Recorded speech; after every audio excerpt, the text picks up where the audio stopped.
Problemado ngayon itong ating kapatid na si alias Edgar. Wala na kasi raw siyang naitatabing pera para sa ipon.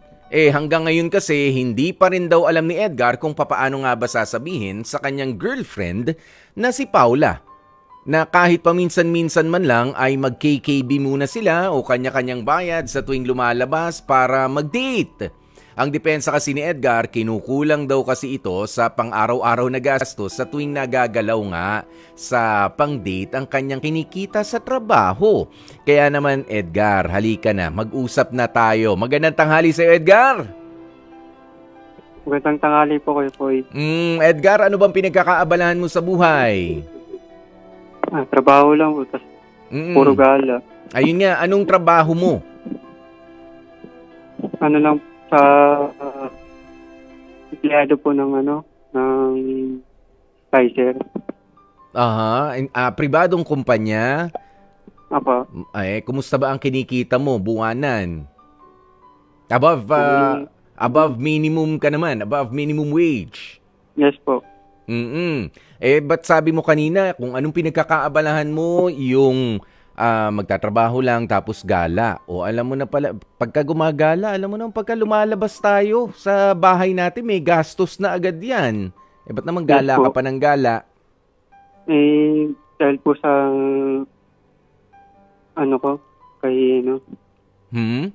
Sa girlfriend. yes po. Gano'n na kayo katagal nitong si Paula? 1 month pa lang po. Bago pa lang naman pala eh. O ibig sabihin, 1 month pa lang, medyo napapareklamo ka na, medyo nagiging magastos yung pagde-date nyo. Gaano ba kayo kadalas na lumabas nitong si Paula sa loob ng 1 linggo? 3 beses po. Bakit Apat. Minsan 4. Halos araw-araw ha? Kumpletuhin Yes, nyo na po. kaya? Sandali, sino ba nagre-request dito mga pagde-date na to? Ikaw o si Paula? Paula po. Siya mismo ang naghihila sa'yo na lalabas kayo. Saan naman kayo nagpupunta? Saan kayo nagsususuot ni Paula? Minsan sa mall, minsan sa Enchanted, yung namin. Ayun. Pagkatapos, lahat ng gastos doon, nag-share ba siya sa'yo? Nag-attempt ba? Hindi po. Namamasahe ka? Ako lang lahat. Ano yun? Namamasahe po kami lahat. Ako po yung gumagastos lahat. Ikaw ang gastos sa lahat. Ano ba kasi ang pakilala mo naman dito kay Paula? Baka naman ang pakilala mo sa kanya talaga mapera ka at marami kang oras, marami kang mahuhugot.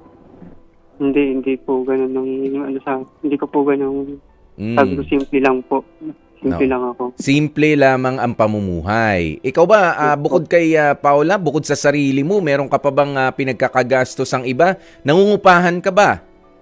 Yes po. Ibig sabihin nagdedeli ka doon na baka magalaw din yung pang-upa mo. Nga po Kapag? Tinatabi ko pero napupunta rin sa kanya. Kaso nga, 1 buwan pa lang. Ibig sabihin, excessive yung paggastos mo. Alam mo, para sa iba, hindi malaking issue itong pinoproblema mo, no? Pero for someone, ako naintindihan kita pare, Edgar. Ayan, hindi maliit na bagay ito, lalo na at ikaw ay nagpapakitang gilas pa dito sa babae na nililigawan mo pa rin. Andyan pa rin naman kayo, di ba? Kasasagot lang sa'yo. Sabi mo, 1 month. Yes po. Kayo na mag-on. So, you're trying to impress your new girlfriend. Ayan. Pero, nandun pa ho tayo sa stage na ayaw mong mapahiya. Pero, wala naman ding masama kung sasabihin mo sa kanya, Edgar. Ha?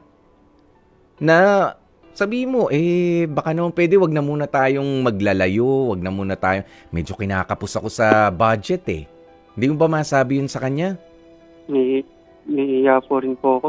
Pag sinabi ko sa kanya baka ako Ano? hiwalayan ako. Naku, ba't ka naman hihiwalayan? Kaya nga tinatanong ko sa'yo kanina, kumusta ba yung pakilala mo sa kanya? Baka ang pakilala mo nga, di ba, ay mapera ka, marami kang mahuhugot, malalim ang balon ng kwarta. Yun nga, wag. Oo, wag ganun. Sabihin mo kapag ka medyo hindi ko kaya, medyo wala akong budget ngayon para sa ganyan. Wala namang masama doon, Edgar. Kahit pa nga gusto mong i-impress itong taong ito. Sa tingin mo ba si Paula naman ay makikinig sa ganyan na paliwanag? Yes po, makikinig. Kasi o kaya mayroon namang ibang mga option. Oo, wag naman masyadong magarbo. Yung pag-ano ninyo, no? Yung mga pinupuntahan na mga lugar. Ano ba naman yung sa bahay ba nila Paula ay welcome ka? Yes po. No, welcome ka naman pala, pero hindi pa kayo nakatambay doon maghapon. Bili lang kayo ng murang merienda. Nakaka na naman po. Pero ang gusto niya po kasi talagang lumabas. Wala bang pinagkakaabalahan sa buhay si Paula? May trabaho rin ba siya? May trabaho po pero di naman po niya sinasabi kung ano po yung trabaho niya. Nako, di mas maganda na tanungin mo kung ano muna yung trabaho nitong si Paula. At sa susunod, alam mo, wag kang mahihiya na magsabi na medyo kakapusin ako sa budget kapag lumabas tayo ngayon. Wala masama doon. Oo, mas ako, kung matino ang karelasyon mo, mas ma-appreciate ka kapag ka nagsasabi ka ng totoo.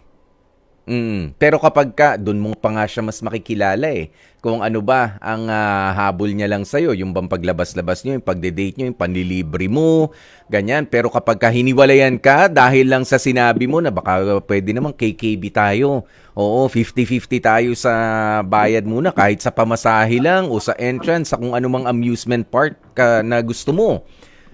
Yung ganun, 'di ba? Mas maganda makilala mo rin yung tao kaysa naman sabi mo nga wala kang maipon. Syempre nag-iipon ka rin para sa kinabukasan mo. Wag naman kapag ka nagkasakit ka, baka pambili man lang ng gamot wala kang mahugot.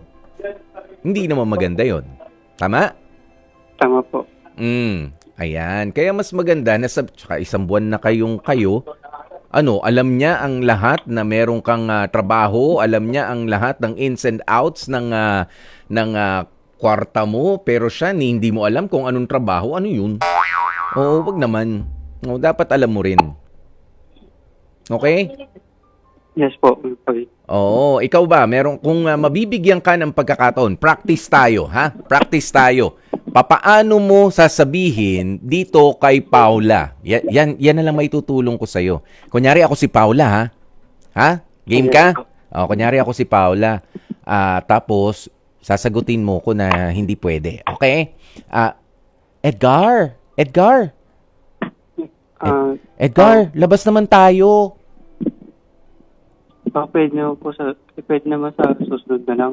Bakit naman sa susunod? Gusto kong gumala ngayon Nagkukulang na ako sa budget pwede naman kasi pagbabayad pa ako ng upa. Pabayad? Mga pang-araw-araw ko pa. Hindi mo naman yata ako mahal Ayaw mo na akong gastusan? Hindi naman sa ganun. Kailangan ko rin ng pang-araw-araw ko rin. Hindi naman ako ganun ng... Paano yan? Ano na lang gagawin natin kung di tayo aalis? Kung di tayo gagala? Meron naman sa susunod. Meron pa namang ibang araw. Gusto ko nga may gawin ngayon. Gusto kong lumabas ng bahay ngayon Hindi naman, pwede naman sa susunod. Ha? Kasi wala na rin akong budget Wala akong budget? Hindi ba tayo pwedeng tumambay kahit dun sa waiting shed dyan sa labas? Pwede naman. Kung sa inyo, pwede naman sa inyo sa bagay, pwede rin naman dito sa amin. Kaso ang daming tao dito sa amin Sa labas na lang. Pwede naman tayo sa labas. Pero di naman tayo ganung gastos na malaki. Yeah. Gastos ng Ganon. Matuto kang sumagot. Oo, kasi medyo ganun ba kausap si Paula? Maraming tanong. Opo. Oo, para hindi ka na basta makasingit. Opo. Ganyan. Hindi ko rin po sagot-sagot yung iba. Pero sabi ko nga sa iyo, it's just a matter of explaining yourself also and telling your partner the truth. Oo, wag ka mahirap magano no? Mahirap magpakilala. Don't pretend to be someone you're really not. Oh, yun lang yun. Oh, kapag ka talagang hindi mo kaya na ibigay sa kanya yung ganitong halaga ng mga ine-expect niya sa iyo, wag na lang kasi madidisappoint siya, madidisappoint ka lang rin naman sa kanya. Tsaka wag ka mag-alala. No, sa pamamagitan niyan, sa pamamagitan ng pagiging totoo mo sa kanya, paring Edgar, ano yan, mas makikilala mo kung tama ba ang desisyon mo at mas makikilala mo rin itong si Paula. Malay mo naman, willing naman pala siyang, sige na nga, mag-share tayo o kaya ako na, sagot ko na, samahan mo lang ako. Yan, yung mga ganyan. Pero mas maganda talaga, alam mo, kung pumirmi kayo sa isang lugar. O, kasi sa ngayon talaga, kahit pa naman dati, pag lumabas ka na ng bahay, mamamasahi ka, tama? May gastos. Yes po. Hindi kayo nagbaon ng tubig. Bibili kayong tubig. Magkano na tubig sa mall ngayon? 25 pesos? 20 pesos? Yes po. Yes O, di ba? 25. May gas. O, 25. May gastos na. Nagutom pa. Ayan na. Kahit sabihin mo yung tusok-tusok lang, ilang pirasong kwek-kwek, mahal na rin, ha? Mas 50 na rin po, maabot. Mahal sa inyo, ha? Ang kwek-kwek, nasa 5 piso na isa. Yan. O, yan nga yung mga sinasabi ko sa iyo. Hindi naman na rin biro. In as much as gusto natin ma-enjoy yung company ng ating bagong boyfriend, ng bagong girlfriend, marami namang paraan na magawa yan sa pamamagitan ng pag-uusap nyo o yung simpleng pagmimerienda. Kung marunong ka magluto, ipagluto mo siya, dalan mo sa bahay nila. Ganyan. At dalan mo rin yung iba niyang mga kamag-anak. Ganun yun. 'Di ba? Mas maganda, mas simple, mas masaya. Tsaka mahirap yung sasanayin mo yung partner mo sa magarbong labas ng labas. Naku, baka maging problema mo 'yan. Baka mamihasa. Yan yung narinig natin sa mga matatanda, 'di ba? Tayo bilang mga bata, ayaw tayo ng pinamimihasa doon sa masyadong convenient, masyadong hindi nahihirapan na buhay dahil mahirap na 'yun ang makasanayan natin. Dapat matuto ring magbanat ng buto. Ganyan, o mag-share din. Okay? Yes po. O, sige. Maraming salamat Meron po ka pa kayo. bang itatanong, Edgar? Wala na. Wala na po. Wala naman. Okay. May mga babatiin ka ba? Wala na po. Wala naman. O, sige. Good luck, ha? Maging tapat ka lang doon sa yung kay Paula. Ayan, na medyo kinakapos ka na rin sa budget mo sa kanya. Pero sa pagmamahal, di ka naman kinakapos sa kanya. Ha? Hindi naman po kayo po. Hindi naman. Mas maigi yun. Sa budget lang kinakapos pero sa pagmamahal ay punong-puno naman. Ganon naman yun.